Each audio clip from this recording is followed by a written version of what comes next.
Merci de nous retrouver dans votre magazine Info 7, Madame, Messieurs, India Omari. Eh bien, l'invité de ce dimanche, merci à vous de rester toujours fidèle à ce magazine. Notre invité, c'est une personne que vous connaissez. Il est donc ancien directeur général de l'Institut congolais pour la conservation de la nature, mais actuellement, c'est un politicien très engagé aux côtés de l'ancien président Joseph Kabila Kabange.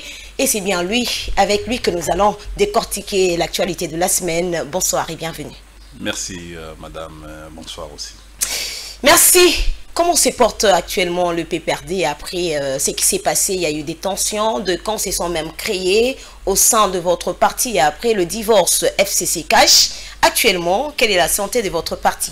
Non, on se porte bien, il n'y a pas de camps au PPRD. Vous êtes sûr? Oui, il n'y a pas de camp au PPRD, nous sommes calmes. Il y a des gens qui sont en train de chercher la tête de Emmanuel Ramazani Chadari au sein de votre parti. Mais c'est normal. Dans une vie où on est appelé à vivre avec tout le monde, ce sentiment est un sentiment humain où les uns et les autres cherchent toujours à mettre en déroute pratiquement une bonne personne, ou soit les ambitions par des systèmes où certains ont des ambitions démesurées, peuvent susciter ce genre d'événements. Mais c'est normal, l'homme a pratiquement l'essence de la contradiction, et je crois que nous sommes sereins, et ce qui s'est passé, c'est un vent, d'ailleurs négligeable. Négligeable? Très négligeable même. Parce que, vous savez, ce sont nos jeunes gens que nous avons pratiquement recrutés. Certains n'ont pas encore intégré les notions statutaires et même le respect du règlement intérieur. Voilà comment ils sont en train d'évoluer. En fait, une contradiction doit se passer au niveau interne. Si vous lisez les statuts du parti... Donc là, vous voulez dire qu'ils avaient violé le statut? Exactement. Et quand vous allez à l'encontre du statut, il y a des sanctions que vous pouvez retrouver dans les règlements d'ordre intérieur, en fait, des règlements intérieurs ou d'ordre intérieur, comme une ASBEL. Mais donc, visiblement, c'est comme si ces personnes ne sont pas sanctionnées. Bon, écoutez, notre autorité, l'initiateur du parti, a sa façon de sanctionner pratiquement les membres du parti, et surtout ceux qui ne sont pas disciplinés, parce qu'il a toujours fait appel, il prend tout son temps pour prendre une quelconque décision. Et nous pensons que nos jeunes gens, qui sont au nombre de 35 répertoriés, devaient déjà commencer à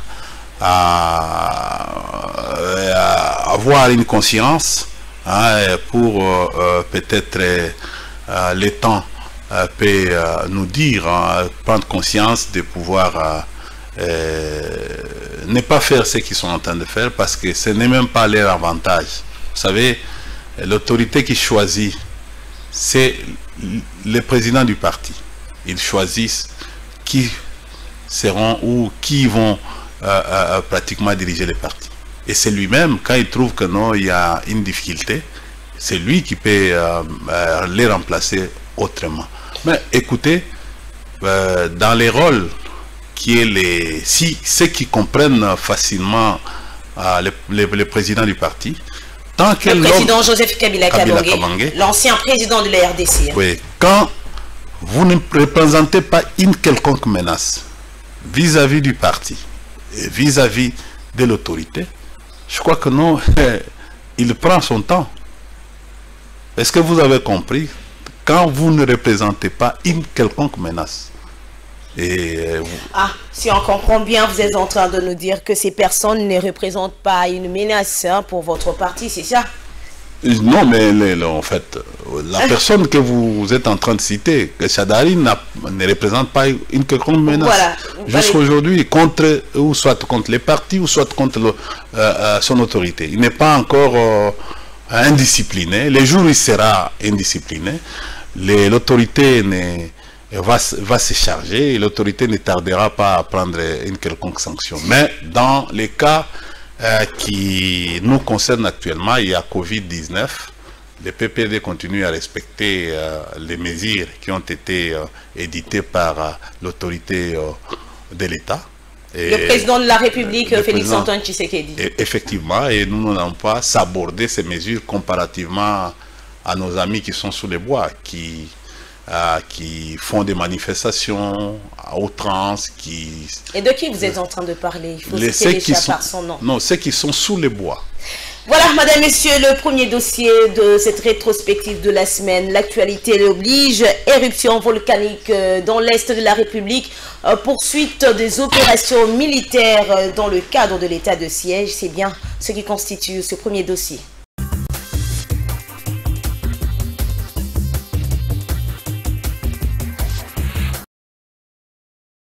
Au total, 6 éléments de groupes armés ont été neutralisés lors d'une attaque menée au front nord et au sud, en territoire des Djougou et Irumu par les FARDC. 3 armes AK et plusieurs armes blanches ont été récupérées lors de cette opération. Le vendredi 15 mai 2021, l'armée a lancé une offensive contre un groupe de la milice Codeco dans le village Ala, dans le nord-est de Djougou centre, où 2 éléments Codeco neutralisés et une arme AK-47 récupérée par les forces loyalistes. A noter qu'au front, au sud d'Irumu, l'armée a mis en déroute un groupe de milices FPIC lors d'une patrouille de combat menée dans les zones de Massia, Nongo, Nyakoundé en territoire d'Irumu. Ici, 4 miliciens FPIC ont été neutralisés et 2 armes AK-47 récupérées par l'armée, a fait savoir le porte-parole des opérations militaires en Ituri. Sur le théâtre des opérations, les forces armées sont résolument décidées pour traquer les ennemis et le poursuivre jusqu'à leur dernière cachette. Et partout où ils seront, nous serons là et ils seront délogés. Ces opérations sont menées à la lettre et à l'esprit, au respect de règles internationales, humanitaires, mais aussi les règles d'engagement qui constituent notre critère du succès au sein des forces armées. Signalons par ailleurs que pour les gouverneurs de l'Ituri et commandants des opérations Johnny Luboya, tous les éléments de groupes armés sont appelés à déposer les armes. Entre-temps, les opérations se poursuivent dans l'est de la RDC. Le Premier ministre Jean-Michel Sama Lukonde Kyenge a présidé en visioconférence ce vendredi 21 mai 2021 la 4e réunion du Conseil de ministres du gouvernement de la République. 5 points étaient inscrits à l'ordre du jour, à savoir 1. Communication du Premier ministre chef du gouvernement, 2. Points d'information, 3. Approbation d'un relevé des décisions du Conseil de ministres. Le Premier ministre chef du gouvernement a insisté sur la nécessité pour tous les membres du gouvernement d'œuvrer en faveur de la mobilisation des recettes publiques. Les services d'assiette rattachés à leurs administrations respectives devraient s'inscrire dans cette perspective. Il a instruit tous les ministres de préparer des notes à l'intention des ministères du budget et des finances pour la maximisation des recettes. Cette instruction du Premier ministre chef du gouvernement intervient à la suite de la recommandation faite lors du dernier Conseil de ministres par le ministre d'État, ministre du Budget.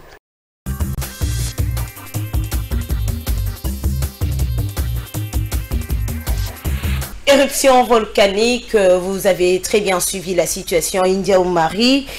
On signale également des pertes en vies humaines au-delà des plusieurs dégâts matériels enregistrés. Nous sommes en plein 21e siècle avec l'évolution de la technologie. Est-ce qu'il n'y avait-il pas moyen d'éviter en amont?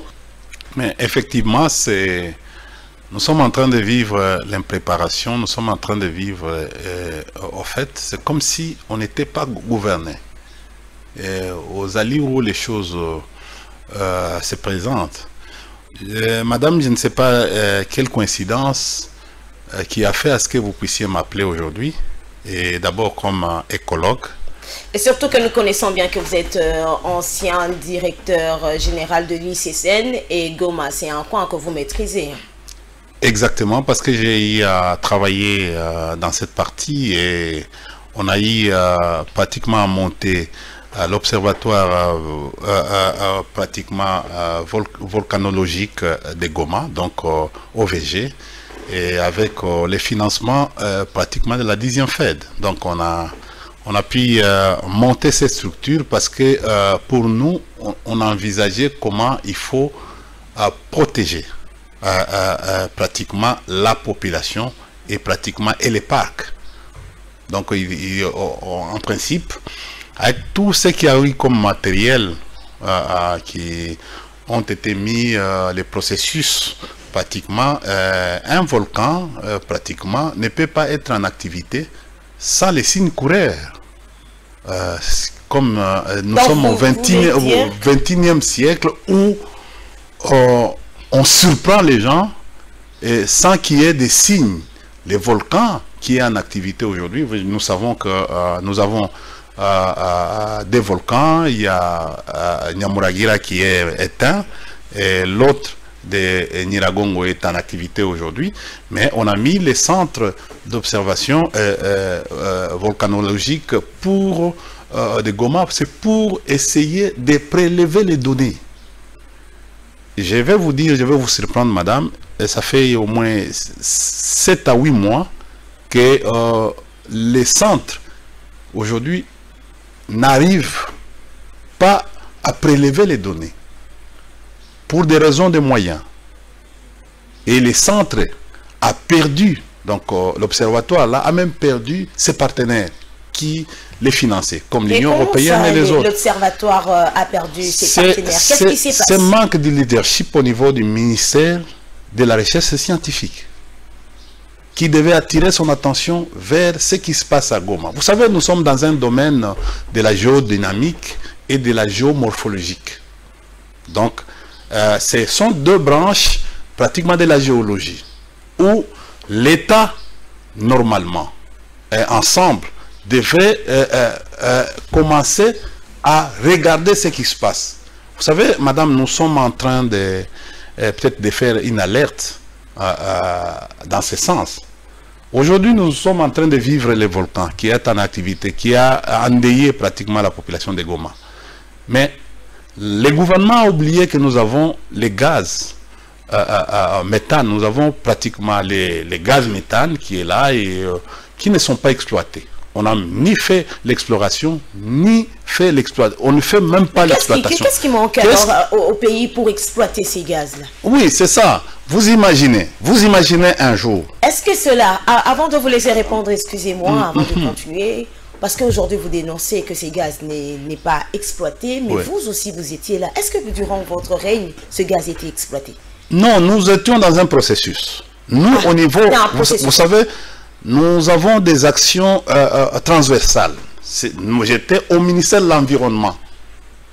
Ce n'est pas au ministère de la Recherche scientifique, ni au ministère des Finances, ni au ministère... Il n'y a pas de collaboration entre ces ministères. Apparemment, ce que je viens de voir aujourd'hui comme expérience, non, ils ne travaillent pas en vase clos. Parce que ça a commencé avec vous, vous étiez là, vous étiez là au ministère de l'Environnement, tout en état à l'ICCN, et aujourd'hui vous dénoncez qu'il n'y a pas, on dirait il n'y a pas collaboration entre ces ministères, mais au moment où vous étiez là, vous étiez à l'ICCN, comment ça s'est passé? Nous, on a découvert ça.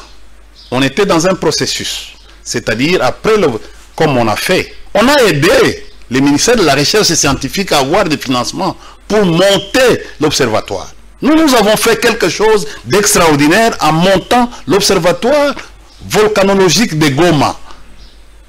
On a même, dans le passé, bon, en fait, on a passé les écritures pour aider, parce qu'on était en train, notre souci c'était de protéger les parcs. Alors on a vu, en protégeant les parcs, comme c'est la population qui protège les parcs, il faut commencer par d'abord protéger la population. Et nous avons fait ça. C'est pour alerter le gouvernement de continuer le processus. Après ça, l'idée qui était venue au niveau de l'ICCN et au niveau du ministère de l'Environnement, c'est de créer une agence de prévention des risques de catastrophes naturelles. Madame, et ces agences-là devaient travailler en partenariat avec l'OVG. on était dans un processus. Vous savez, c'est un mandat. L'État, quand on vous donne la responsabilité, vous n'allez pas, vous êtes locataire quand on vient pour diriger une entreprise ou un ministère. Sachez que non, demain, vous pouvez partir. Mais l'essentiel, c'est quoi? Ce qui est essentiel, c'est de laisser une lettre de politique. Pour que l'autre qui va venir, qu'il continue. Mais le mal pour les Congolais, c'est que, au fait, c'est celui qui l'a devancé qui est mauvais. Qu'on ne peut pas prendre ses idées, qu'on ne peut pas récupérer ses idées. C'est ce qui se passe aujourd'hui. Quand je suis en train de faire, par exemple, l'alerte sur les gaz, sur l'exploitation des gaz, ou l'exploration et l'exploitation. Explorer signifie quoi? Aller avec des équipes pour voir la quantité, pendant combien de temps ça peut coûter, combien de valeur, tout ça, et puis passer à l'exploitation. Pourquoi j'ai dit ça, madame? Aujourd'hui, la ceinture verte n'est plus à Goma, à cause des déboisements irrationnels du parc de Virunga. Parce qu'aujourd'hui, avec le système de Makala, que vous avez entendu, parce que les Rwandais qui sont là, ne viennent pas seulement piller en fait la richesse, comme la richesse naturelle, comme vous le dites, les minéraux. Ils viennent aussi couper nos bois. Ah, les Rwandais profitent aussi... oui, ils font aussi ce genre de trafic qui sont extrêmement dangereux pour la survie de cette population de Goma. Qu'est-ce qui va se passer avec le Cocide? Les lavres là, avec l'activité qui vient de se passer. Vous imaginez que ça vient tomber sur les gaz méthane. C'est l'explosion de Goma. C'est l'explosion. C'est-à-dire que cette population-là risquerait, parce qu'il n'y a pas une ceinture. Vous savez, s'il y avait, tu as vu, heureusement c'est parti vers Nyiragongo. C'est Dieu qui nous a épargné, même s'il y a des dégâts, c'est les dégâts collatéraux, mais ces dégâts sont minimisables si ces lavres-là pourraient envahir pratiquement la ville de Goma.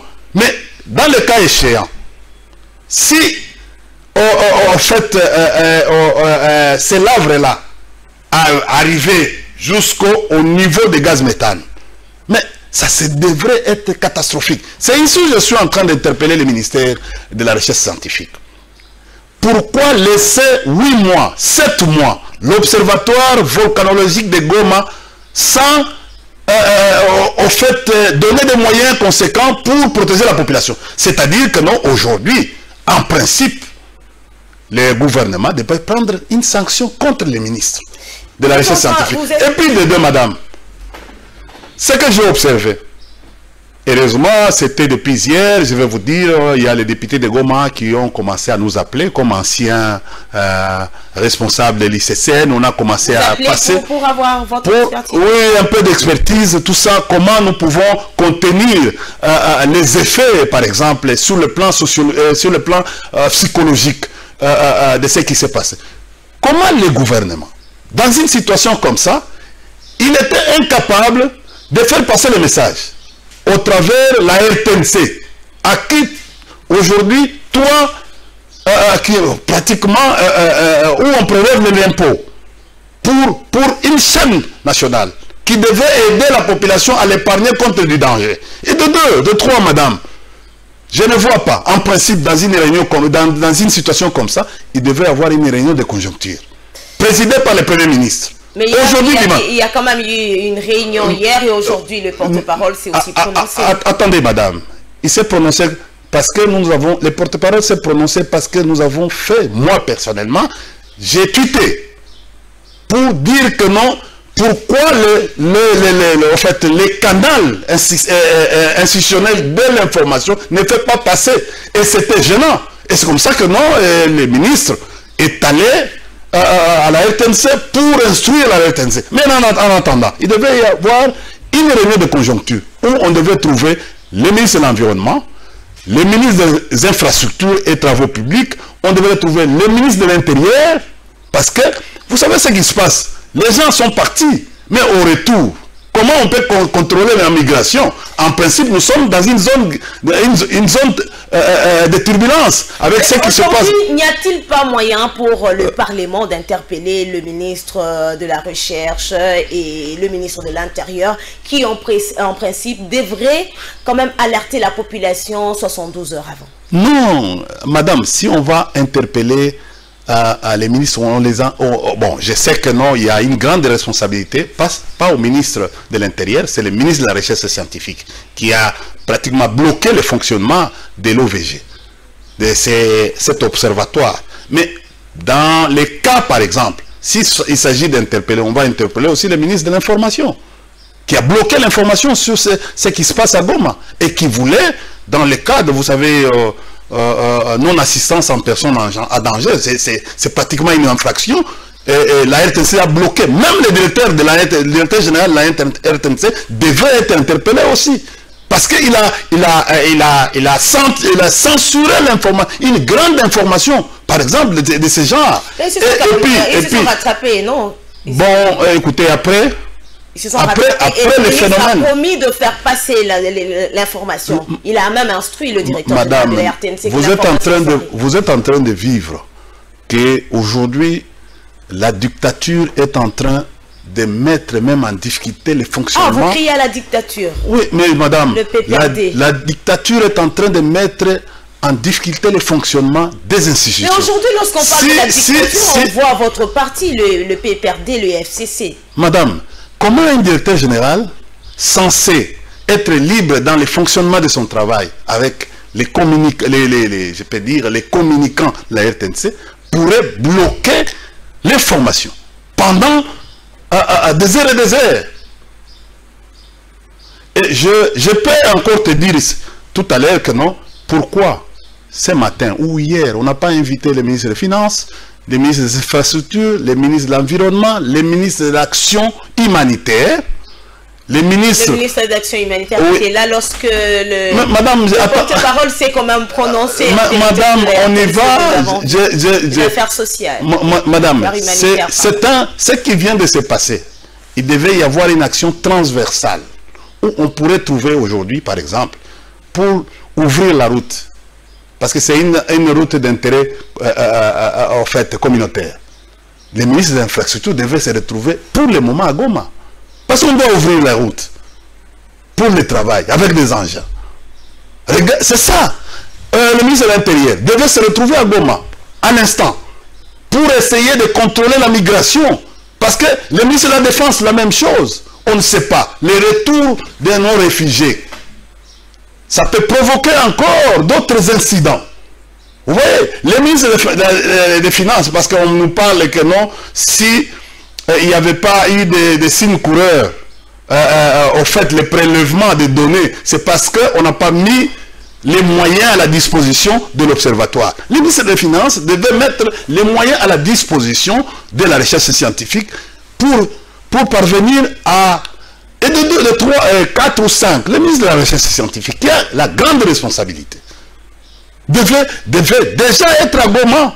Parce que c'est lui qui doit se prononcer sur le plan technique, comment on est arrivé à cet événement. Voilà le fameux gouvernement Warrior, comment il est... En fait, on nous a parlé de Warrior, ce sont des guerriers, ce sont des gens expérimentés. Nous sommes en train de vivre que depuis qu'on a commencé avec ce phénomène du gouvernement Warrior, toutes leurs sorties sont ratées. Tu as vu avec le cas de Moïndo Nzangi pour le phénomène sur l'abysse à l'université. Vous avez vu avec le professeur Ebayrand avec les colloques sur les codes numériques. Au moment où il n'a pas des attributions, mais il s'aventure à réunir les gens avec quels moyens? Un ministère qui n'a pas d'attribution. Et en violation, vous avez crié hier que Notunda avait commis des erreurs. Voilà les erreurs qui sont en train de se commettre. Je peux vous citer plusieurs ministères qui sont aujourd'hui en difficulté sur le plan de décollage. En tant que politicien opposant, hein, on a l'impression que le discours est tellement opposant. Non, madame. Nous sommes... Vous allez voir quand nous allons entrer dans les processus de l'opposition contre les actions du gouvernement, et nous sommes encore au niveau de la résistance. Pourquoi? Parce que nous supposons que nous avons la majorité au niveau de l'Assemblée nationale. Vous avez la majorité? Oui, nous avons la majorité. Pourquoi? Parce que on a changé la configuration politologique du monde. On ne peut... Les coups de force qui a été orchestré par les ennemis du peuple, oui, a été, et le monde entier s'est étonné. On ne peut pas changer une majorité dans une législature. Ça ne se fait jamais, même aux États-Unis. Ça ne se fait jamais. C'est une histoire que les gens vont lire, vont écrire. C'est un danger. Et voilà pourquoi ce qu'on a fait aujourd'hui, ça fait une implosion au niveau même des institutions locales. Rien ne va. Les gens ne se concentrent plus aux actions. Pardon? État de siège dans les provinces du Nord Kivu et de l'Ituri. Vous avez suivi, plusieurs localités sont déjà récupérées par l'armée congolaise. Ce qui a été difficile pour les PPRD, selon pour le régime, votre régime, le régime de Joseph Kabila Kabange, selon certains observateurs. Vous suivez donc de près cette situation qui sévit dans la partie est de la République démocratique du Congo. Aujourd'hui, quelle est votre analyse face à ce qui se passe? Aujourd'hui, la RDC est en train de récupérer une partie qui était déjà partie. Madame, je suis tout à fait d'accord avec l'état des sièges. C'est impeccable. Mais, et j'appuie notre armée parce que c'est quand même un acquis. Cette armée-là a été construite par le président Kabila. Mais qui n'a pas été capable de faire ce qui s'est vu aujourd'hui. Non, mais je vais répondre. Je suis très à l'aise. Quand il faut parler de l'armée, l'armée a fait ses exploits. Nous avons connu CNDP avec Moutebou, avec Nkunda. Mais on n'en parle plus. C'est cette armée-là qui a vaincu les CNDP. Nous avons connu la guerre de Moutebousi, où notre armée était même entrée à Gitarama. Gitarama, c'est une province du Rwanda. Et il ne restait que 3 ou 4 heures pour arriver à Kigali. Mais c'est cette même armée, c'est à l'époque, ce n'est pas une époque du maréchal Mobutu, c'est à l'époque de Joseph Kabila Kabange. Et nous avons terminé les M23 avec la pomme orange, l'opération pomme orange. Le M23 est anéanti. Madame, je vais aller sur le plan fait. Kabila a laissé 24 groupes armés.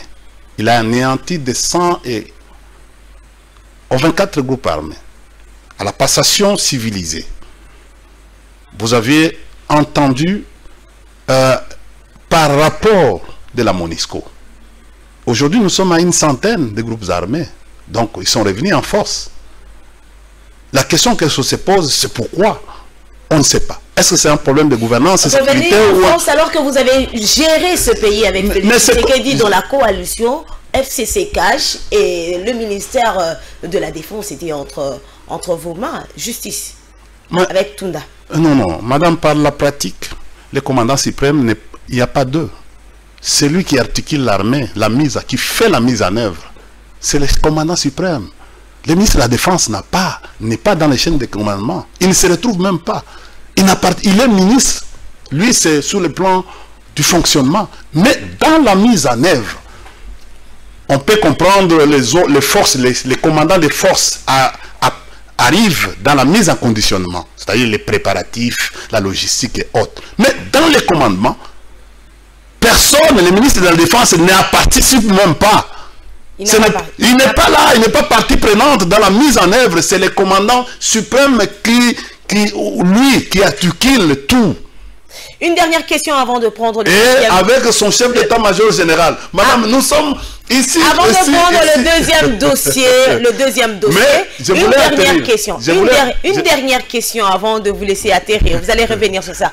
Une dernière question. Aujourd'hui, certains internautes qui, au regard des signaux forts, selon eux, des signaux forts que l'armée donne déjà dans la partie est de la République démocratique du Congo, c'est qui est rassurant pour eux, que la paix sera rétablie dans les jours à venir dans ce coin du pays, disent aujourd'hui que l'instabilité, l'insécurité qui régnait dans cette partie était organisée par votre régime.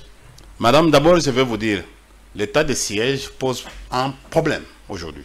D'abord, l'article 85, in fine, ou à son dernier alinéa, où on nous demande, regarde cette histoire, les phénomènes volcanologiques de Goma, en fait, les volcans, vient de nous mettre en difficulté aujourd'hui.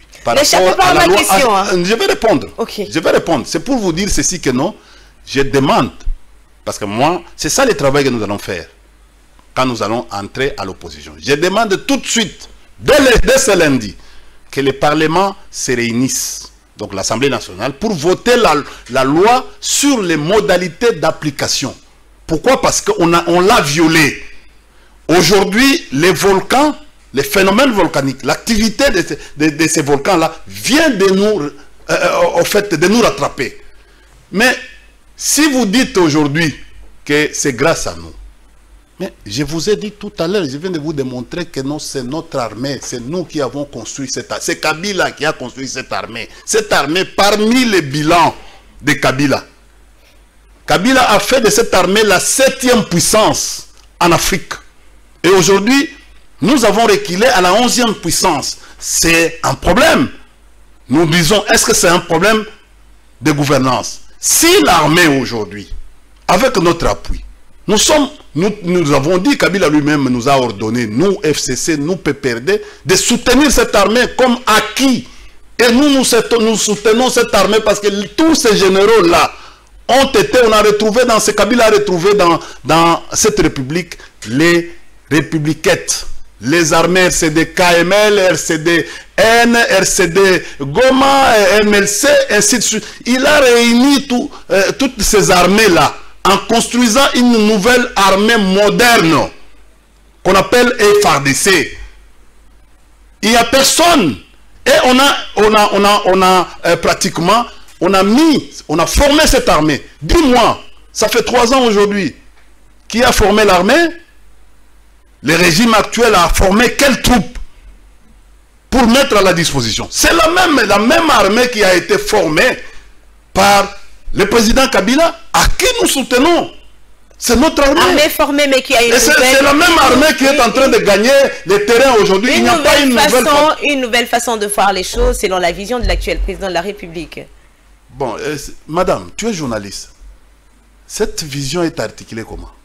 Voilà, madame, monsieur. Non, attendez, tu es journaliste. Sur le plan philosophique ou doctrinaire. Cette armée, cette vision-là qu'on parle. Parce qu'il y a plusieurs visions. On a trouvé une vision de 87 milliards. Lorsque le président était en train de faire la campagne. On a encore retrouvé une autre vision, programme 100 jours. On continue toujours à retrouver des visions.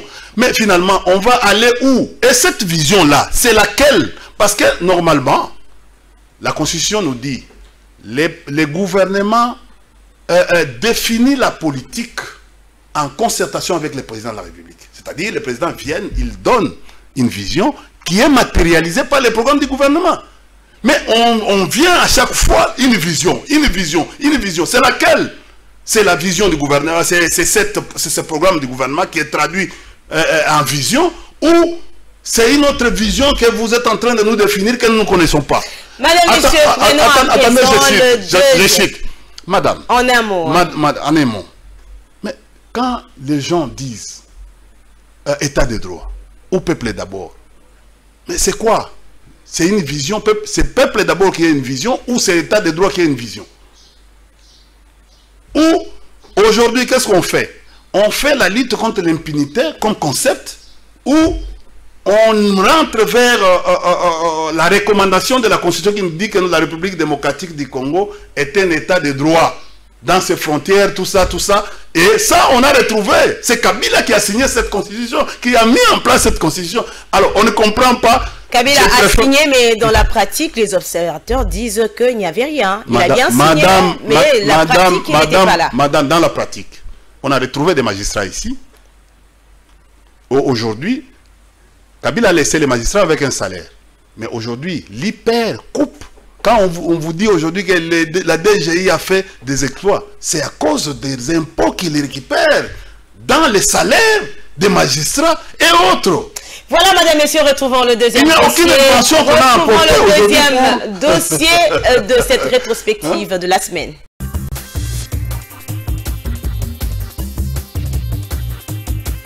Voulant enrichir les cahiers des charges du continent africain, le président en exercice de l'Union africaine, Félix Tshisekedi, a, à la veille du sommet international sur les financements des économies africaines, échangé avec les présidents africains. Ce, dans le cadre d'entamer les réflexions sur les possibilités d'une espèce de plan Marshall pour l'Afrique. Le président rwandais Paul Kagame a, au sortir de cette audience, salué la mesure de l'état des sièges. President Tshisekedi, the African Union chairperson.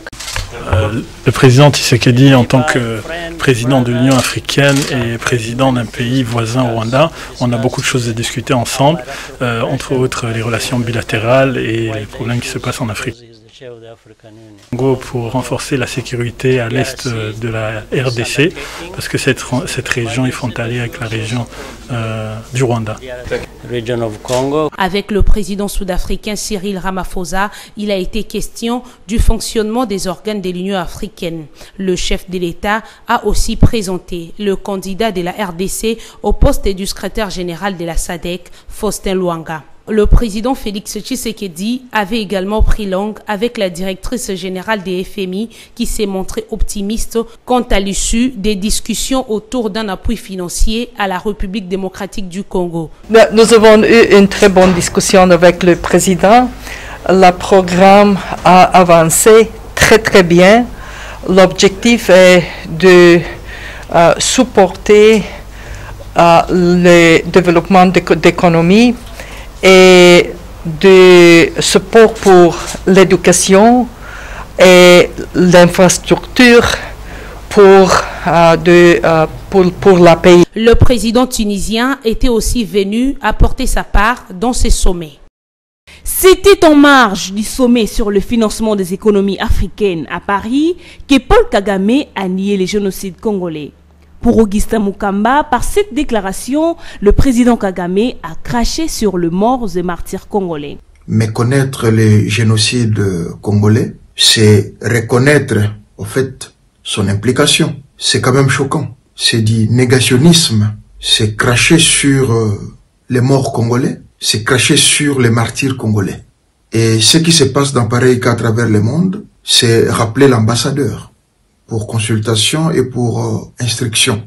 N'empêche que les rapports mapping est d'actualité et fait son parcours. À ce qui nous concerne nous-mêmes Congolais, je pense qu'une manière de faire parler de cette situation et de les rendre inoubliables pour les générations futures, c'est d'avoir un mémorial où les touristes, tant économiques que les touristes simples, qui viendront s'hasarder en RDC et très particulièrement dans la région, la partie est de notre pays, il faut instruire qu'ils puissent passer, revivre, voir ce qui s'est passé, comment est-ce que les Congolais ont payé les prix, ont été massacrés pour simplement la richesse de leur pays. Il faut que ce mémorial trouve un jour lieu en République démocratique du Congo, une partie à l'est, et une partie, je dirais même, à Kinshasa. Il s'y est dénoté que les grands gagnants du sommet de Paris est le président de la République démocratique du Congo et président en exercice de l'Union africaine, Félix Antoine Tshisekedi Tshilombo, qui a levé 1,5 milliard de dollars de la part du Fonds monétaire international. D'abord, permettez-moi de vous le dire, je ne suis pas là pour répliquer à mon homologue. C'est quelqu'un avec qui j'ai de bonnes relations, je saurais comment passer le message autrement. Ensuite, je dirais que le rapport mapping, c'est quelque chose qui a été fait par des experts de l'ONU. Ce n'est pas les Congolais qui l'ont fait, ce ne sont pas les Congolais qui accusent, ce sont des gens objectifs qui ont fait ce rapport. Et ensuite, je dirais aussi que justice doit être faite pour toutes les victimes, toutes qui sont tombées, qui ont été arrachées à la vie au Congo et ailleurs dans la région. Et donc, pour moi, ce serait plutôt une attitude positive que le président Kagame aurait de collaborer à cela. Parce qu'à ce stade, il n'y a pas encore de condamnation. Donc, il faut se mettre au service de la justice. Et si ces gens qu'il défend sont innocents, la justice les innocentera. Quant à nous, à moi particulièrement, je tiens à ce que la paix et la sécurité reviennent dans mon pays parce que je veux tourner cette page sombre de l'histoire de l'Afrique, qui est une honte de vivre en se regardant en chien de faïence avec ses voisins, je veux la paix pour mon peuple, mais pour les peuples voisins aussi, que nos pays se tournent vers leur développement plutôt que de se faire inutilement la guerre. Demain, lorsque cette paix sera une réalité, nous allons ouvrir ces pages aussi sombres avec la justice congolaise et voir dans quelle mesure nous pourrons régler les méfaits du passé par une justice transitionnelle ou par une justice pénale, enfin, peu importe. L'essentiel est de sortir de ce cycle infernal et d'aller sur le développement et les bonnes relations entre nos pays.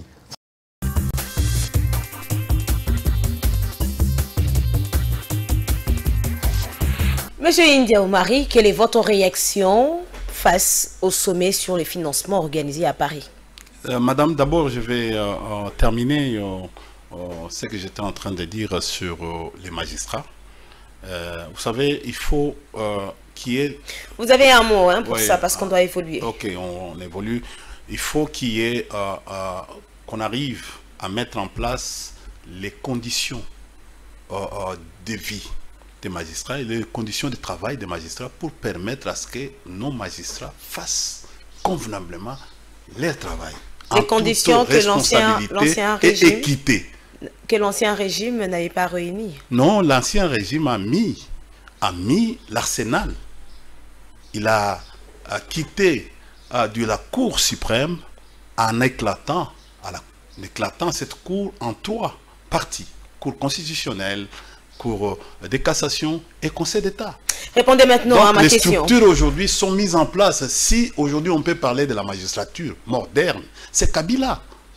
Si aujourd'hui un magistrat qui était payé à $20 a eu un salaire au-delà de $1000, c'est grâce à Kabila. Même si aujourd'hui on commence à le retenir 200 000 ou 205 ou 230, 50 000 francs dans la bagatelle qui a été laissée par Kabila. C'est grave. Répondez maintenant à ma question. Quelle est votre réaction face au sommet, le sommet sur les financements qui s'est tenu à Paris? Mais la France elle-même est en difficulté aujourd'hui pour chercher les financements. Il va en Chine. Il mettra quand ces financements qu'il est en train de... Madame, il ne faut pas qu'on se joue des Africains. C'est ici où les Africains doivent commencer à s'interroger sur leur propre avenir, sur leur propre histoire, sur leur propre développement. J'ai vu une relation de substitution, c'est-à-dire ce que j'ai vu, c'est la coopération des substitutions.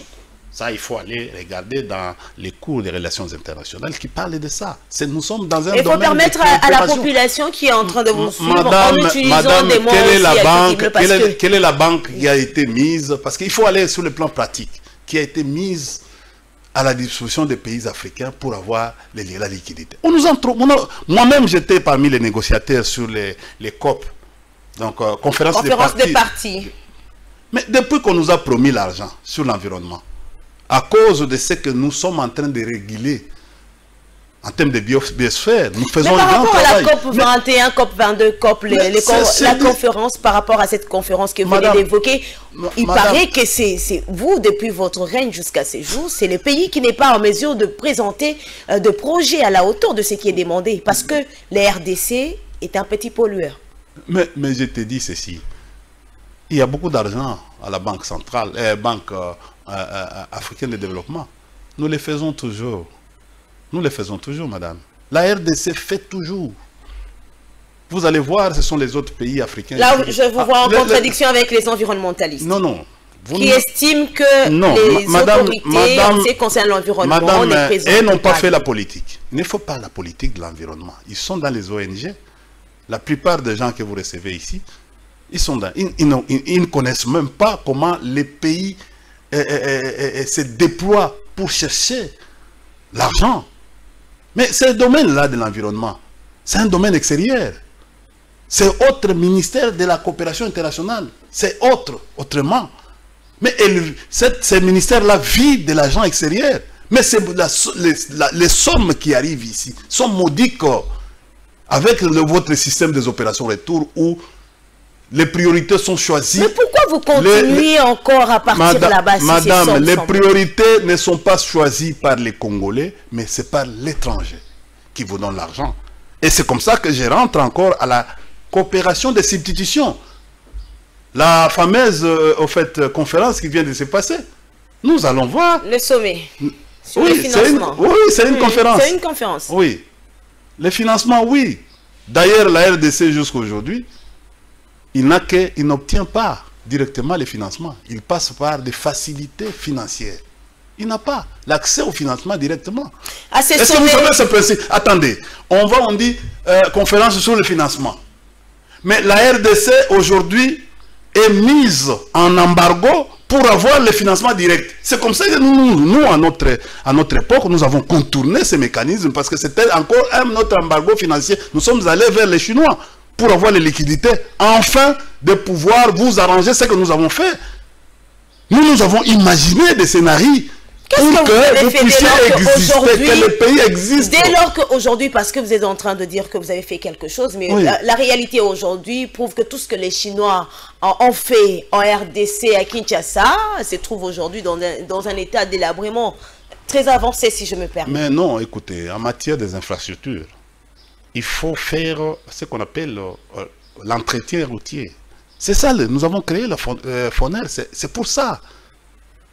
Si le gouvernement qui est arrivé continue à se plaindre, il ne veut pas travailler, imaginons-nous, avec les 400 millions qu'on a mis dans les projets, au lieu de faire les sautes des moutons ici, si on mettait les 400 millions là-bas, à l'AMIBA, la production de l'AMIBA, aujourd'hui on devait déjà booster l'AMIBA et résorber le chômage. Nous avons construit, madame, les ponts Luangue, qui a permis à ce que les motards aujourd'hui commencent à faire pratiquement la loi. Il vient, il te cogne ton véhicule, et si tu oses de parler, on te brille. Pose au dé ici.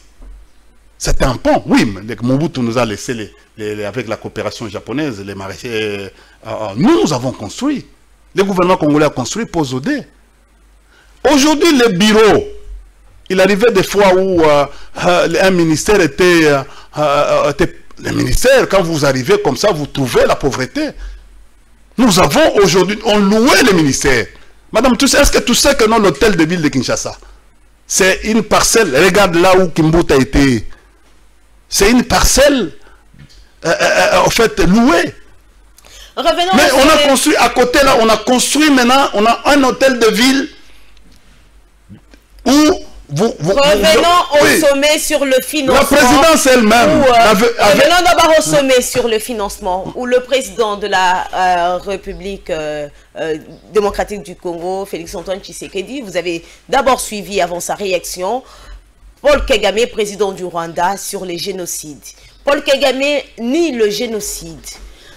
India Omari, Congolais de votre État.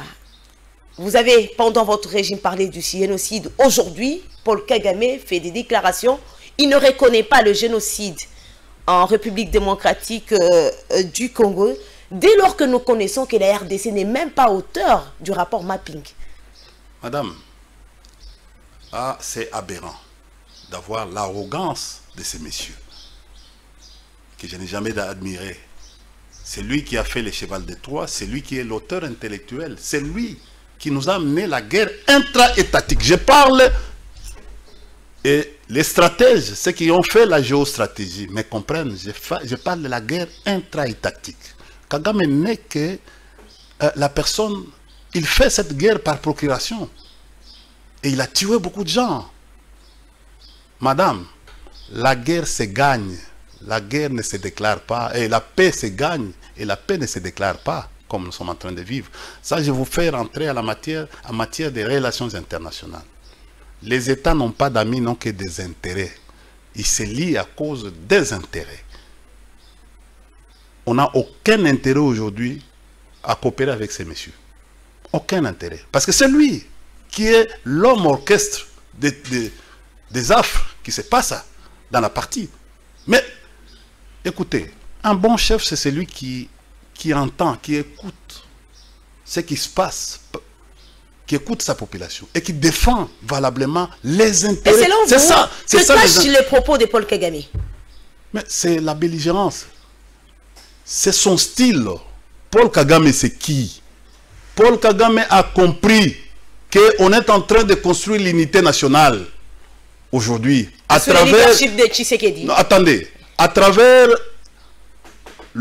l'état de siège, on mobilise les Congolais. Maintenant, il faut détruire. Et c'est ce qu'il vient de faire. Il a détruit cette unité qui était construite pour responsabiliser Paul Kagame. Non, oui, il a détruit l'unité parce qu'il a vu déjà que non, on risque en fait de créer la sécurité. On risque actuellement de chasser tout ce qu'il y a comme guerre dans cette partie-là. Kagame crée un imbroglio pour diviser le peuple avec son président. Et il a réussi son coup. Prends le message de Kabound et prends le discours du chef de l'État. Vous allez trouver que non, aujourd'hui, ce sont deux choses différentes. Kabound a tweeté. Il a tweeté en condamnant énergiquement Kagame. Parce que l'attitude, c'est quoi? C'était quoi que nos autorités devaient prendre? Ils devaient prendre une attitude responsable. Une attitude, au fait, d'abord, on devait rappeler les chargés d'affaires. Parce que nous n'avons pas l'ambassadeur au Rwanda aujourd'hui. Quand, en matière de relations internationales, quand il n'y a pas un ambassadeur, les relations sont tumultueuses avec un autre État. C'est comme ça, il faut tumultueuse. Parce qu'il y a encore un chargé d'affaires AI. Même pas chargé d'affaires, mais chargé d'affaires AI d'intérim. On devait les rappeler et interpeller l'ambassadeur du Rwanda, le monsieur Karega. On devait l'interpeller pour avoir des explications conformes par rapport à la Convention de Vienne sur les relations diplomatiques de 1961. Et ça, c'est le ministre des Affaires étrangères qui devait faire ça. Avant que même le président se prononce.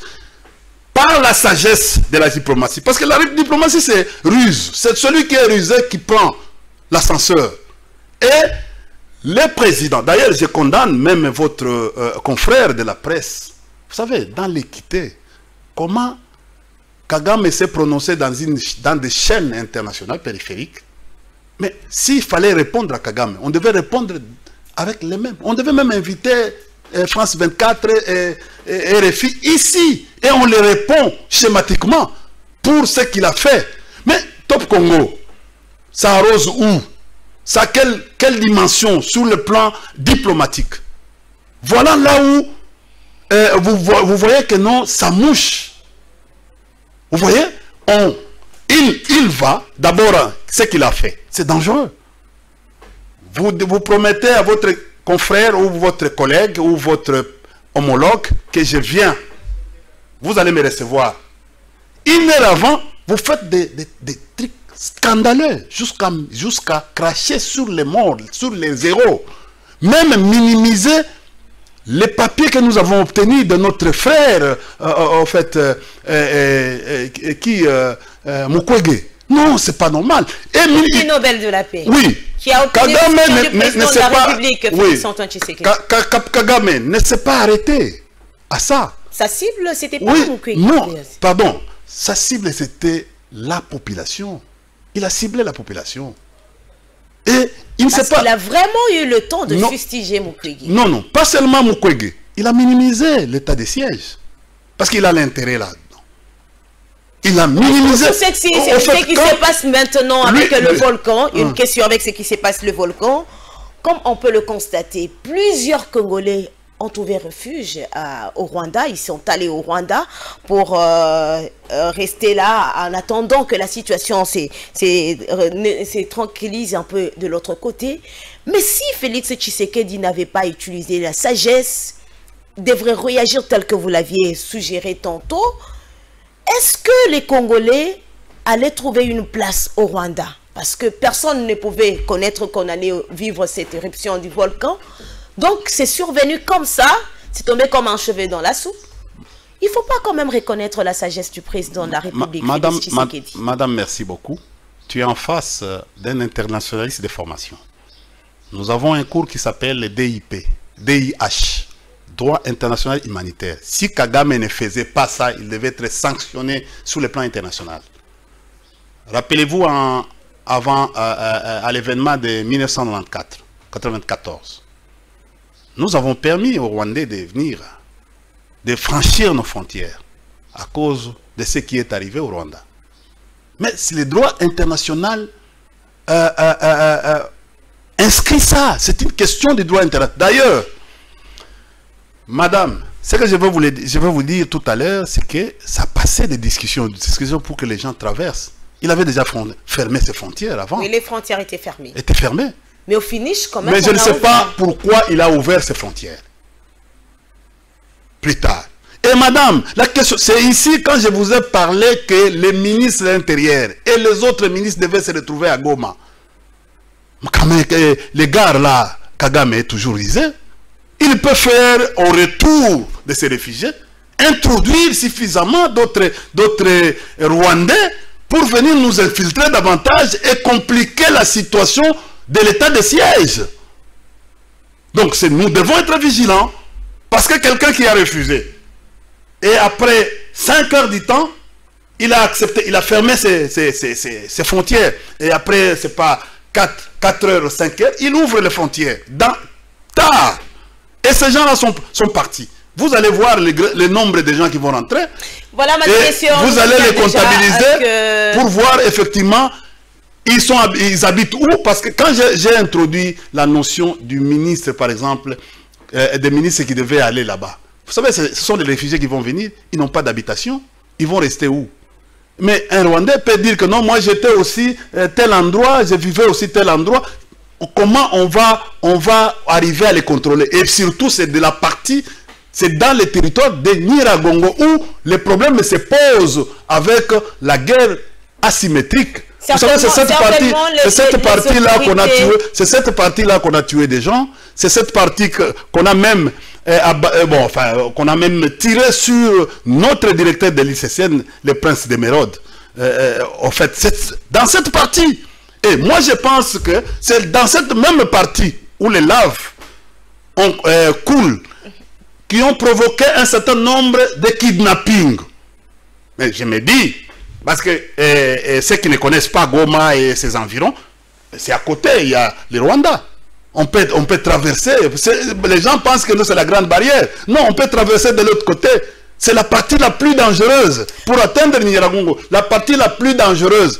Voilà, madame, est-ce qu'on nous signale déjà que là, à Goma, ceux qui étaient au Rwanda sont en train de regagner déjà à Goma.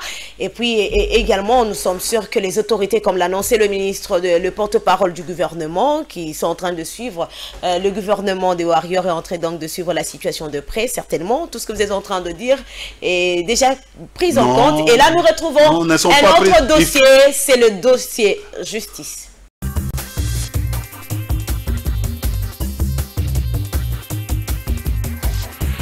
C'est en France que Roger Lumbala a été arrêté depuis le 2 janvier 2021 dans le cadre d'une enquête préliminaire ouverte en décembre 2016 par le pôle crime contre l'humanité du parquet de Paris. Le fait reproché à Roger Lumbala date de 2000 lorsqu'il dirigeait le Rassemblement congolais pour la démocratie nationale. Ce groupe armé, fondé en 1998, a été accusé dans plusieurs rapports des Nations Unies des viols, d'exécutions sommaires, d'enlèvements, des mutilations et des cannibalismes dans l'Ituri, principalement contre les ethnies Nandais et Pygmées. À en croire Scoop RDC, d'après une source proche du dossier, lors de son audition, Roger Lumbala a pu démontrer avec preuve à l'appui qu'il n'a jamais disposé d'éléments armés et que tous ceux qui étaient dans cette opération seraient des éléments déployés par Jean-Pierre Bemba Gombo, qui y fut chef de guerre. Cette source proche du dossier renchérit également que Roger Lumbala aurait démontré que même dans le cadre de 1+4, la formule de partage du pouvoir intervenue après le dialogue intercongolais de Sun City en Afrique du Sud, les composantes et entités s'étaient partagées des postes notamment dans des régions militaires, des bataillons, des brigades. Roger Lumbala précise qu'il n'avait désigné personne.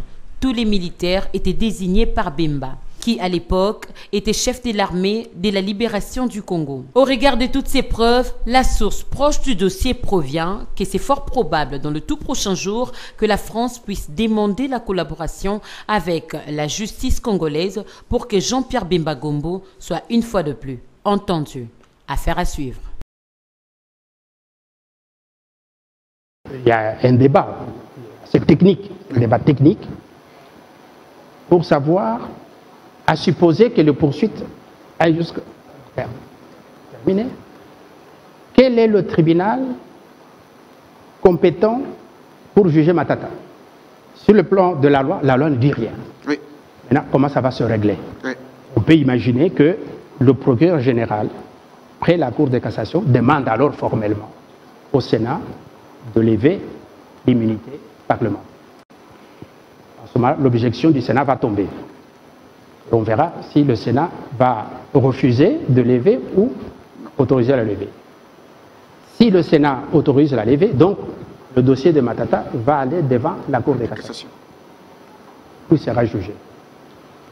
Mais l'affaire n'est pas terminée, à mon avis. On peut imaginer, toujours dans l'imagination, que les avocats de Matata devant la Cour de cassation puissent se dire, mais où est-ce que nous sommes là?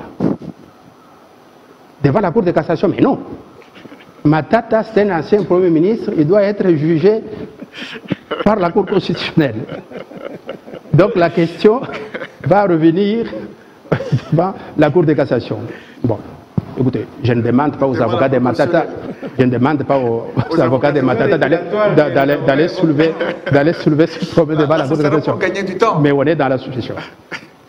Moi, j'imagine, en tant qu'enseignant du droit, j'imagine que cette hypothèse ça sera la bonne. Bon. Oui. Parce qu'au moins, nous aurons une jurisprudence récente, stable, qui serait une jurisprudence de référence. Et donc, en ce moment-là, être un citoyen simple. Oui, s'il était un citoyen, le problème allait se poser. C'est pour cela que je dis qu'il faut véritablement que la justice se prononce par un arrêt de principe. Okay. Comme ça, qui va mettre tout le monde à l'aise. À défaut d'une loi, parce que la loi ne dit rien à ce sujet. On aura au moins une jurisprudence de référence.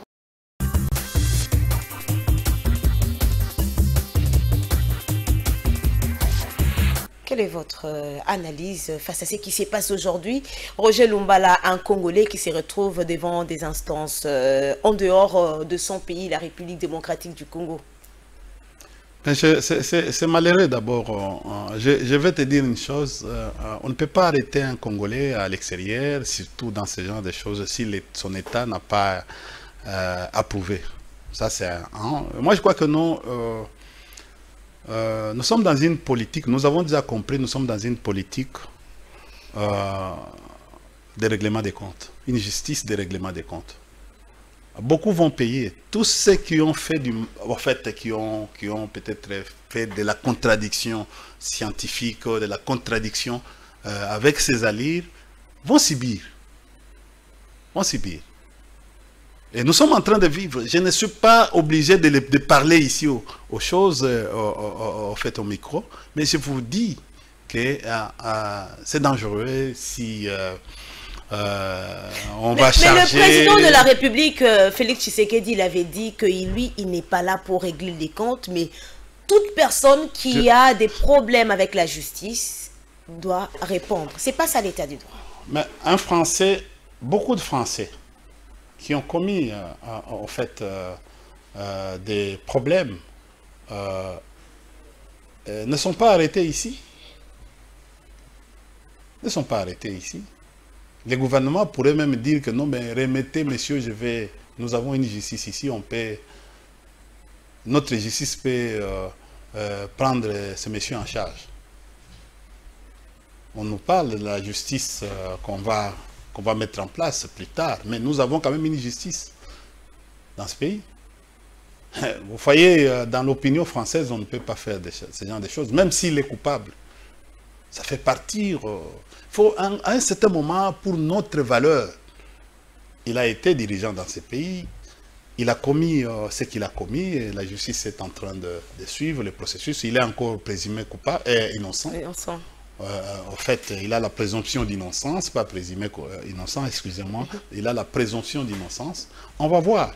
Mais je crois que nos autorités actuelles doivent accepter la contradiction. Pour tout celui qui avait prononcé des mots qui peut-être a terni ou a blessé les autorités actuelles doivent voir dans la mesure du possible comment en fait arranger, repenser nos difficultés, par exemple en termes d'opposition, en termes de contradiction. Parce que la démocratie, c'est la beauté même de la démocratie, c'est la contradiction.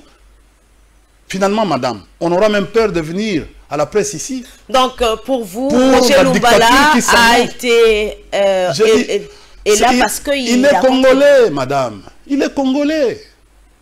Il est congolais. Les Rwandais ne permettent pas ça. Vous avez déjà entendu, en fait, à part cette affaire des Hutus et des Tutsis, mais on récupère toujours les leurs vers leur justice. Je pense que non. Pourquoi pas les gouvernements peuvent entreprendre les démarches pour ramener ces messieurs ici et qu'on en descende ici. Voilà ce qu'il est en train de faire. Il va charger Bemba. Mais finalement, en guise de quoi? Qu'est-ce qu'on prévoit? Si on est en train de cibler les gens, même les partenaires aujourd'hui, quand on cible Bemba, c'est pour dire que non, bon, Bemba n'aura plus les moyens de pouvoir en fait, se positionner en 2023 ou 2028. C'est ça, nous sommes dans ce genre de spectacle que nous sommes en train de vivre. Il faut faire des projections. Ne s'arrêtez pas seulement à ces gens. Et pourquoi pour le moment? Et ça s'allie avec d'autres procès que vous êtes en train de voir. Vous allez vivre bientôt. Et voilà comment on met le pays dans la distraction des procès. Je ne sais pas, on justifie quoi? Le pays ici, en fait, c'est un pays qui doit... La politique a peur de ce qui est en train d'être fait en ce qui concerne la justice. Non, on n'a pas peur, madame. Mais on a peur de la justice expéditive. Tu as vu cette affaire des musulmans? Hein? On a aggravé l'affaire. On a aggravé l'affaire. D'ailleurs, ce n'est pas pour notre bonne image. Vous savez, aujourd'hui, nous avons l'antisymétrie, en fait, l'islamisme. Mais vous savez que non, ça va nous coûter cher un jour. On a multiplié la communication sur cette affaire. Or, on était en train... Les gens n'ont pas compris sur le plan stratégique. Quand on tue un policier en criant « Allahu Akbar », pour les Occidentaux, c'est déjà un mauvais signe. Ils sont même en train de faire des recherches pour dire que non, ces islamistes sont déjà implantés dans la ville ici. C'est grave. Matatampogno. C'est grave. Donc, on ne devait pas faire ça rapidement. Et vous avez vu encore un autre procès expéditif. Matatampogno réclamé aujourd'hui par la justice. Un débat se pose. Quelle est l'instance aujourd'hui qui a les compétences de convoquer bien sûr l'ancien Premier ministre de la République démocratique du Congo, Matatampogno? Madame, j'ai vu tout à l'heure l'explication de mon aîné. Intelligent, extrêmement intelligent, même s'il est dans... Aujourd'hui, bon, il est très oscillant. Est-ce qu'il est intelligent parce qu'il bascule dans votre opinion? Non, en fait, il est resté scientifique à un certain niveau. Il est resté scientifique. Quelles que soient ses passions, il est resté scientifique. Vous savez, les droits, c'est la fixité.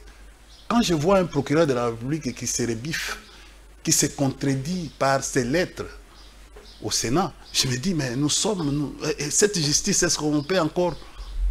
On peut encore les prendre avec crédit? C'est grave ce que nous sommes en train de dire.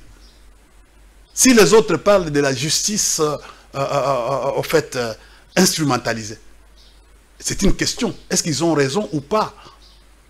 La justice et l'équité, madame. Les statuts de Matata aujourd'hui, comme il a dit, Matata est sénateur. Matata n'est pas Premier ministre. Ancien Premier ministre, sénateur. Tu as dit ancien. Mais aujourd'hui, mon statut c'est qui? Je suis en fait, un individu, un personnage, c'est tout. Quand j'étais à l'OGFM, j'avais un autre statut. Mais il a les privilèges et les immunités. C'est en tant que sénateur. Ce n'était pas en tant que Premier ministre. Ou en tant qu'ex-Premier ministre. Madame, pourquoi aller à l'université aujourd'hui? Si nos aînés, à qui on avait respect, ne nous honorent plus avec la passion. Parce qu'ils avaient leurs antécédents, si c'est pas quand ils étaient tel ou tel, ou ils étaient avocat général avec tel ou tel, ou ils avaient... Non. Nous, tout ce que nous avons, vous savez, c'est une histoire qui remonte même au niveau universitaire. Cette affaire-là de Matata, il ne faut pas les regarder comme ça, c'est une histoire qui remonte même au niveau même des échanges universitaires entre les professeurs et qui a remonté, qui a pris l'ascenseur. Et qu'aujourd'hui, notre frère IGF n'a récupéré que quelque chose, un phénomène qui commence à prendre des allures pour troubler même notre quiétude. Pourquoi? Attendez, d'ici 5 ans, Matata ne sera plus.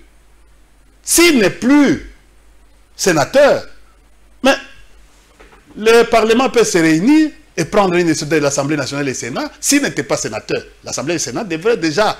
Ça devait être le procureur général près de la Cour constitutionnelle.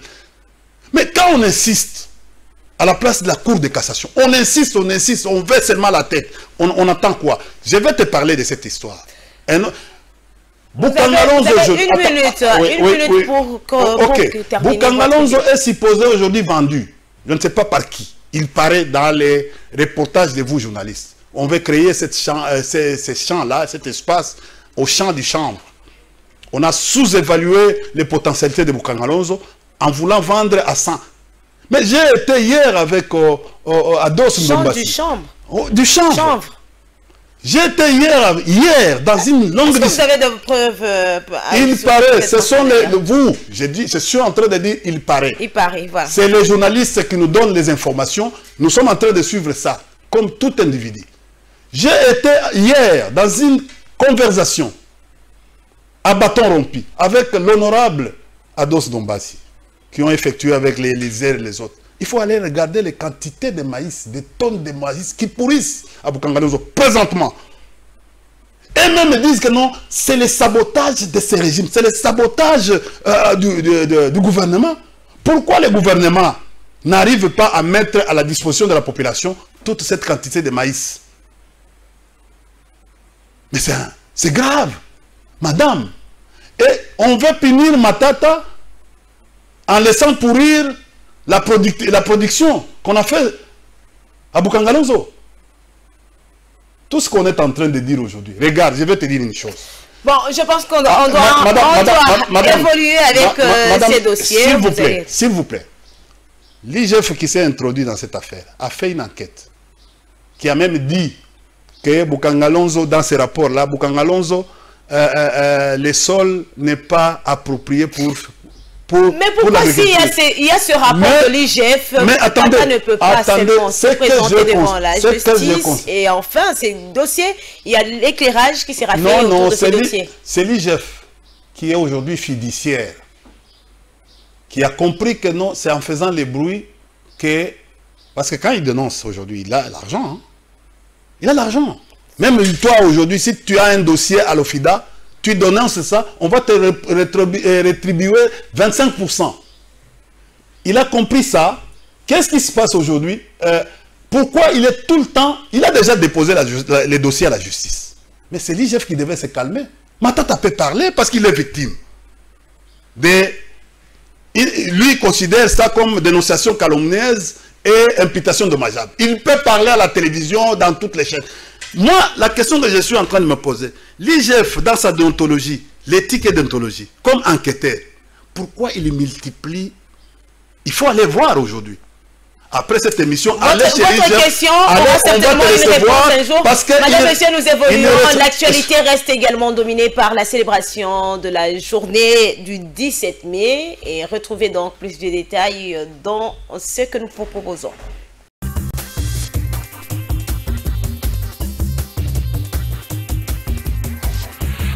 C'est pour rendre hommage aux soldats congolais tombés sur les champs d'honneur pour la défense de la patrie que le Premier ministre Sama Lukonde est allé déposer une gerbe de fleurs au mémorial du soldat congolais situé sur le rond-point Forest Koma Gombe. Le chef du gouvernement congolais a rappelé au nom du chef de l'État Félix Tshisekedi qu'il faut un soutien sans faille au FARDC, surtout à cette période de l'état de siège en Ituri au Nord Kivu. Prenant la parole, à son tour, Célestin Mbala, chef d'état-major des FARDC, a remercié le président de la République pour sa volonté de construire une armée forte et puissante en RDC. Le général Célestin Mbala, à cette occasion, félicité aussi le Premier ministre Sama Lukonde pour avoir fait de la sécurité une priorité des priorités pour son gouvernement. Il faut rappeler que la campagne de soutien au FARDC a été lancée depuis le week-end dernier sur les antennes de la chaîne nationale et de ces faits, tous les Congolais sont appelés à emboîter le pas. Nous, IDPS, on n'avait pas assisté à cette libération-là. C'est comme ça, le secrétaire général, dans son initiative, il a préféré qu'on puisse honorer notre héros national, qui est le véritable libérateur du peuple congolais. Dans la libération, on peut l'attribuer au président Etienne, parce que c'est vraiment un véritable combattant. Ni t'étais lui, parce que les autres, soi-disant les libérateurs, aujourd'hui, se sont effacés. Mais nous voyons les combats qu'a mené le président Etienne, ça continue toujours jusqu'à aujourd'hui.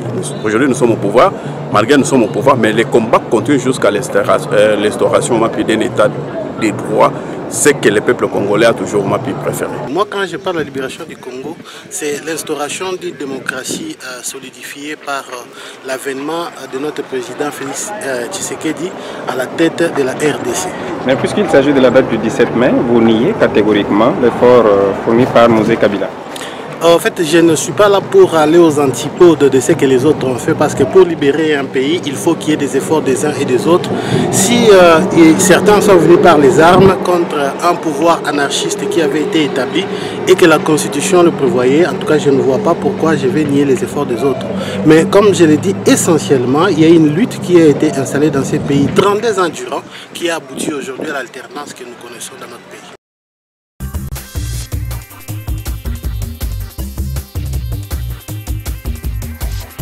Voilà, 17 mai, le parti au pouvoir, vous l'aviez suivi, ils se sont rendus au mausolée. C'est dans ce cadre qui a parlé.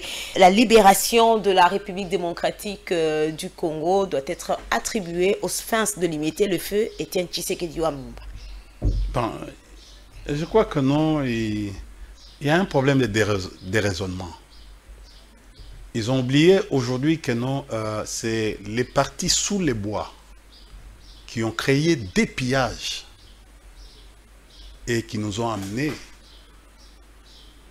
à mettre en déroute notre économie nationale. Comment ça? Mais le mot d'ordre est parti d'où? Pour les pillages.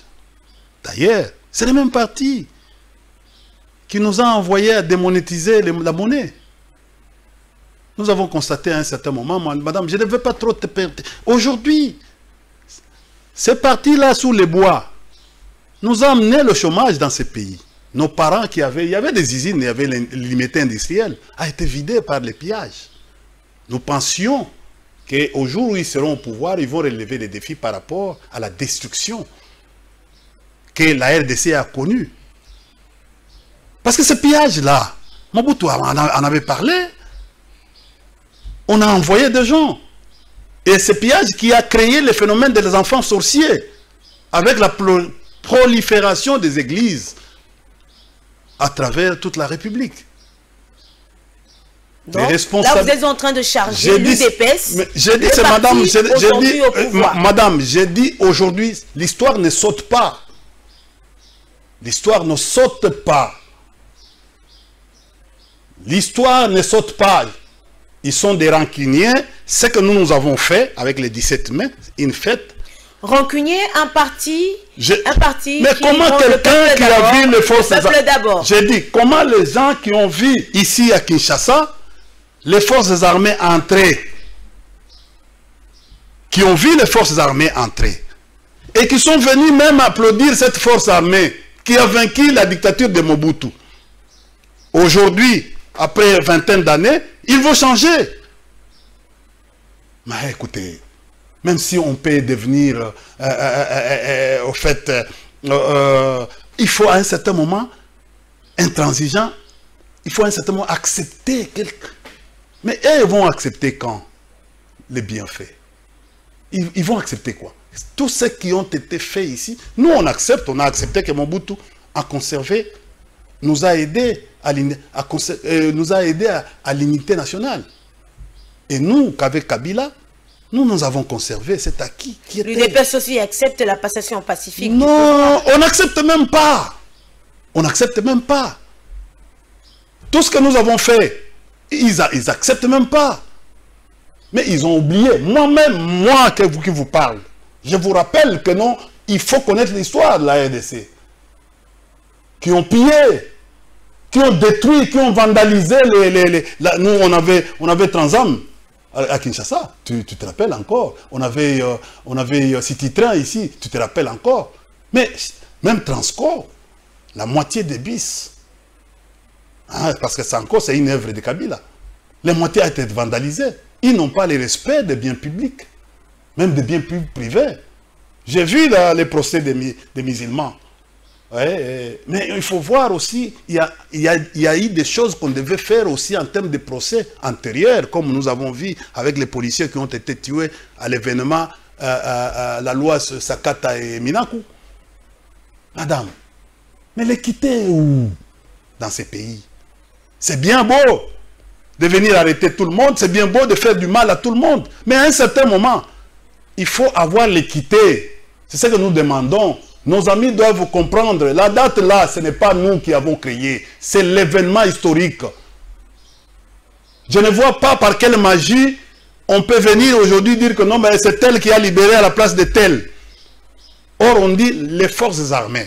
On dit c'est la date dédiée. Ce n'est pas la date... La journée du soldat, du 7 mai, oui. Journée du soldat. Et même le Premier ministre est allé. Mais si, c'est la loi. Écoutez, ce genre de choses, ils peuvent changer. Mais l'histoire restera histoire. Ils peuvent changer et mettre ce qu'ils veulent. Mais certaines personnes pensent que ça nous inquiète. La date, c'est le 24 novembre et non le 17 mai. Pardon? Certaines personnes pensent estiment que la date, c'est le 24 novembre et non le 17 mai. Mais madame, nous parlons aujourd'hui de la démocratie, c'est le processus. Ça a commencé quelque part. Si ce n'était pas cette date du 17 mai, aujourd'hui, on ne devait pas avoir l'alternance. On ne devait pas avoir. Ils devaient déjà comprendre pour dire que non, mais écoutez, merci beaucoup quand même. Hein, ces messieurs-là qui sont venus en bottes plastiques ont quand même fait un geste important. Parce que vous avez échoué de mettre en déroute Mobutu ici. On avait les phénomènes sachet suspect, Made Suyabana. On avait des phénomènes aujourd'hui. On pourrait se mettre sur les... on vient les matins à 4 h du matin pour aller chercher du carburant dans des stations. Aujourd'hui, on a pris le phénomène Neraï avec Bokilo. Il y a un certain nombre de choses que nous avons oubliées qui commencent à revenir. Depuis un certain moment, depuis leur avènement, commencent à revenir. Il faut regarder, observer aujourd'hui. Tout ne marche. Ils sont en train, ils continuent à se plaindre même quand ils sont au pouvoir. Il n'y a rien. Ils n'arrivent pas même à décoller.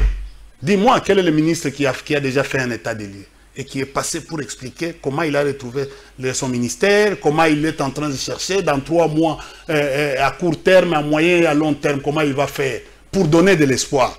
Ils ne donnent pas l'espoir. Ils sont dans une politique de règlement des comptes, une politique de bouc émissaire, une politique d'insulte, une politique de vouloir menacer tout le monde. Mais aujourd'hui, on a l'impression Madame, vous savez une chose que je vais vous dire. Vous savez, ceux qui arrêtent aujourd'hui peuvent être arrêtés demain. Si on arrête les gens aujourd'hui, mais sachez que non, vous êtes là où vous arrêtez les gens, vous êtes des locataires demain. Créons un esprit pacifique qui va permettre la cohabitation. Mais on a l'impression aujourd'hui que c'est votre famille politique qui est en désaccord avec l'actuel régime, alors que la population, la grande partie de la population est en accord avec le régime actuel. Madame, tu connais le phénomène Zando, les marchés Zando. Allez dans tous les marchés, on ne parle pas du bien contre le régime. Regarde, observez les structures de prix. Quand on va arriver au social, on va voir. Observez. Voilà, madame, monsieur, prenons le dernier dossier de ce jour, c'est le dossier social. Prenons le dernier dossier de ce jour, c'est le dossier social.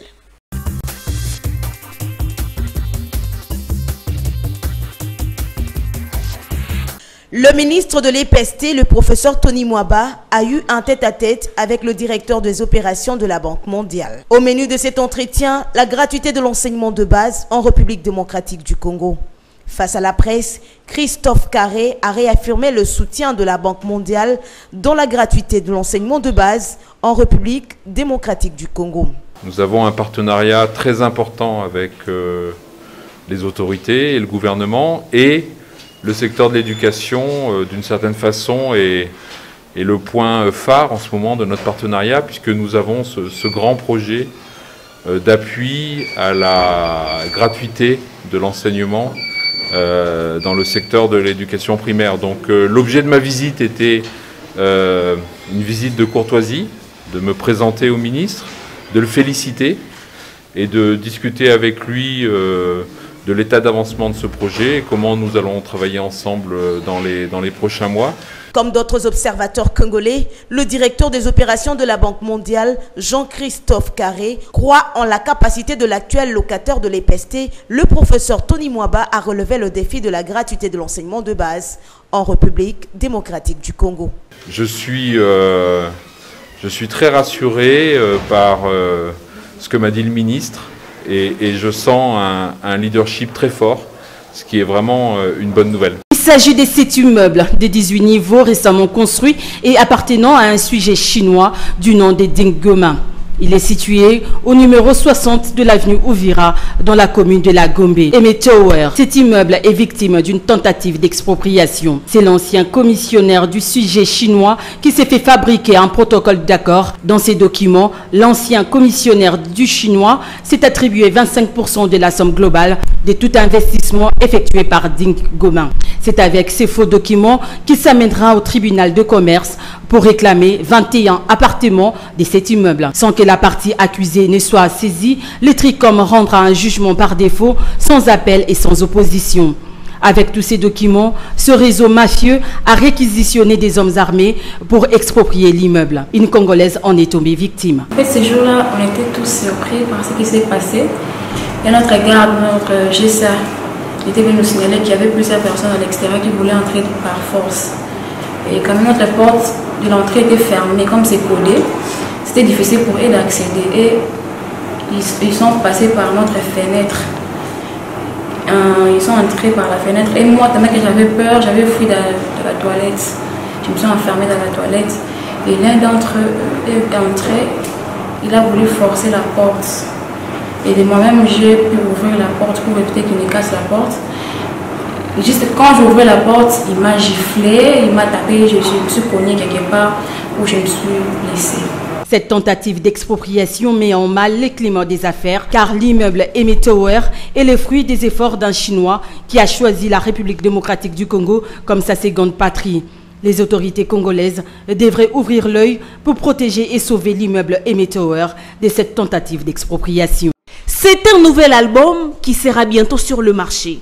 Ngonga Ekoki est un disque qui contient cette chanson.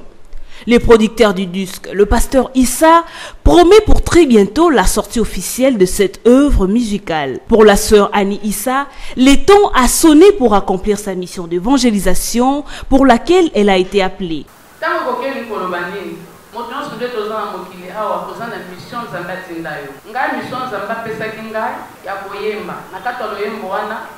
bapesinga message ya tango ekoki eza na mwana nzambe nyonso tango ozwi mission na nzambe tango bandi likambo nzambe apesi yo po tobimisa na miso ya bato deja tango ekoki po tosalela yango mingi nga nasala yango mpona évangélize bato na nzela ya loyembo banzembo wana ekangola mutu ebikisa mutu ezongisa mutu na nzela nzambe. Elle parle de difficultés rencontrées depuis les débuts de la préparation de l'album en 2010. Ça eza mosala ya pasi mais jésus asengi biso humilité. Toleki na ba humiliation ya makasi na musalo. So na bina bandango tamusu tosisa tilobi. Toleki na humiliation ya makasi mais ezalaki école ya Jésus. Mais na makambo ya Nzambe faut pas se décourager ka. Faut koyika mpiko kaka. Après avoir remercié la presse, le pasteur Issa appelle le 4e pouvoir à accompagner cette œuvre dans sa promotion. C'est vrai, au départ, cette œuvre est encore en état un peu végétatif, mais nous avons voulu participer afin d'espérer une meilleure eau. Notons que la sœur Annie Issa a commencé à chanter dans la chorale de l'église Jésus-Christ le Rédempteur, les secours de pauvres situés à Bandal, et c'est avec son groupe Le Zèle de la foi qu'elle s'est fait connaître au grand public.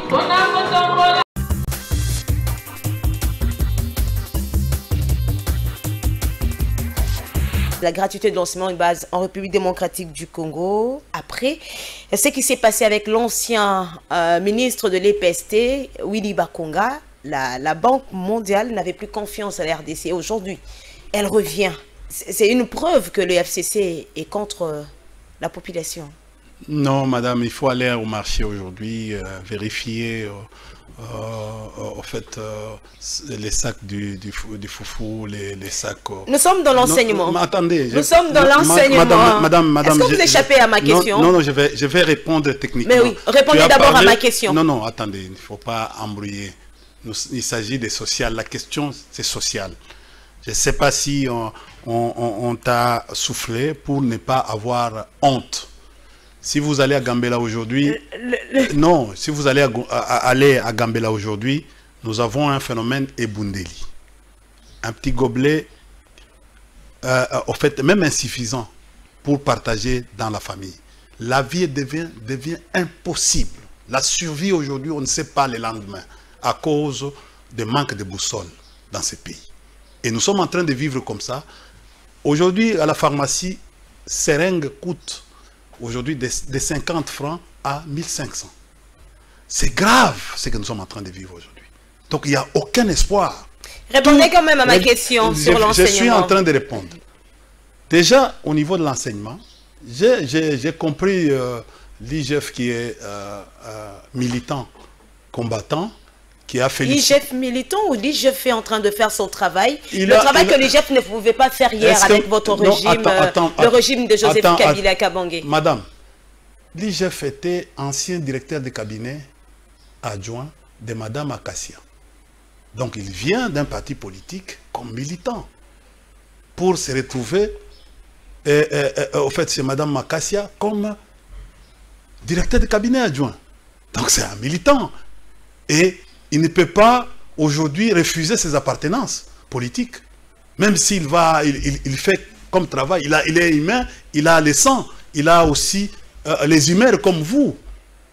C'est pour vous dire ceci que non, il a félicité le professeur Tony Bamba du travail. Est-ce que c'est les aujourd'hui? Regarde, c'est pour vous dire ceci. Regarde ce qui se passe là au niveau de l'enseignement primaire. On t'a pris que non, et le ministre a nommé un secrétaire général en mettant en vissant la procédure. Et son collègue de la fonction publique a refusé cette ordonnance. Mais il devait y avoir une remise-reprise, ça a capoté jeudi. À cause de ce genre de pratiques, comment on peut remplacer? Il vient là-bas pour remplacer les gens, au lieu de créer d'abord en fait, confiance au sein de son ministère, il passe par des règlements de comptes. On a suivi la Banque mondiale aujourd'hui, voit quand même l'actuel patron de l'EPST, Madame, on ne peut pas développer. Madame, à relever le défi de la gratuité de l'enseignement des bases en RDC. Dis-moi. On a suivi la Banque mondiale qui s'est prononcée. Quel est le pays, quel est l'État en Afrique ou en Asie qui s'est développé à cause de la Banque mondiale? C'est une question. Travaillons pour nous. Ne suivez pas tout ça. Il y a des phénomènes, la non-objection, ça peut prendre beaucoup de temps. La Banque mondiale vous a dit, il a mis combien? Il vient de donner à Tony Mwaba combien hier? Parce que c'est ça les reportages d'un journaliste. Nous devons décrypter l'information. Quand on nous donne, c'est pas la Banque mondiale, c'est comme si cette banque mondiale aujourd'hui. Oui, cette banque, nous avons encore des problèmes. Des écoles, la construction des écoles. La gratuité ne peut pas s'obtenir sans la construction des écoles. La gratuité nous amène à l'efficacité. Voilà comment nous avons initié cette gratuité avec le président Kabila. Ce n'est pas une histoire qu'on a inventée aujourd'hui. La gratuité, c'est nous. C'est Kabila. La gratuité, c'est la Constitution. Non, la gratuité, c'est Kabila qui a commencé dans les provinces. Et pour Kabila, il fallait aller avec, au fait, d'une manière progressive pour obtenir la gratuité. Avec les projets 1000 écoles, tout ça. Parce qu'on ne peut pas faire la gratuité comme vous le faites aujourd'hui. Comme vous le faites aujourd'hui. Ça aura quel impact? Sur le plan humain, sur le plan de la formation. Si vous voulez, un enseignant se retrouve avec plus de 100 personnes. Il enseigne plus de 100 personnes. Et ça va poser un problème d'assimilation. Attention. Je te parle comme pédagogue. Il y a une différence entre la compréhension et l'assimilation. On va, c'est pour assimiler la matière. On comprend et on assimile pour permettre que vous soyez les transmetteurs de cette matière-là que vous avez. Mais aujourd'hui, cette formation-là... d'expropriation d'un immeuble dans la commune de la Gombe, votre réaction à chaud? Ah, non, c'est ça, nous sommes en train de vivre, c'est malheureux. Pourquoi on ne peut pas accéder à... Mais on m'a dit qu'on a... C'est ça la justice. Un jugement par défaut. À l'absence du propriétaire, on prend une... madame, nous revenons encore à ce que nous sommes en train de décrier. C'est toujours ce régime qui nous apporte. Et depuis que vous avez commencé. Parce que c'est le propriétaire qui vous a fait contacter. Quelle est l'autorité qui a été sensible par rapport à ça pour plaider ces cas? Parce que effectivement, c'est le climat des affaires qu'on est en train de détruire, que nous vous avons laissé le climat des affaires. Si Kinshasa aujourd'hui est revêtu par une belle image, même quand le régime de Joseph Kabila a laissé le climat des affaires. Si. Je reviens sur... Si nous avons aujourd'hui les guichets uniques qui nous permettent d'avoir des documents qui étaient recherchés pendant des milliers pendant des mois et des mois. Aujourd'hui, ça peut s'obtenir dans 2 jours. À travers les guichets uniques du commerce extérieur. Monsieur India Omari, c'est bien votre dernier mot. Mon dernier mot. C'est bien votre dernier mot. Madame, c'est fini. Montez à la tour de la RTNC aujourd'hui. Regardez l'image, les toits par rapport à 1999. Même de Lingwala, même de Barumbu. Tu vas voir que non, il y a eu effervescence. Aujourd'hui, les routes. On a essayé de tenter de construire Bokassa. Bokassa est dans un état de délabrement aujourd'hui.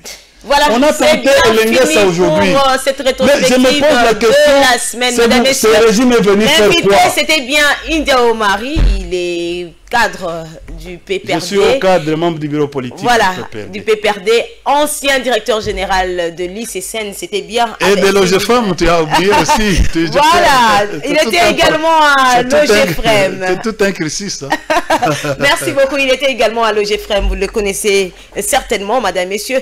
Merci de nous avoir suivis. Info 7, l'émission de Congo Web Télévision. Info 7, votre émission. Restez fidèles. Au revoir.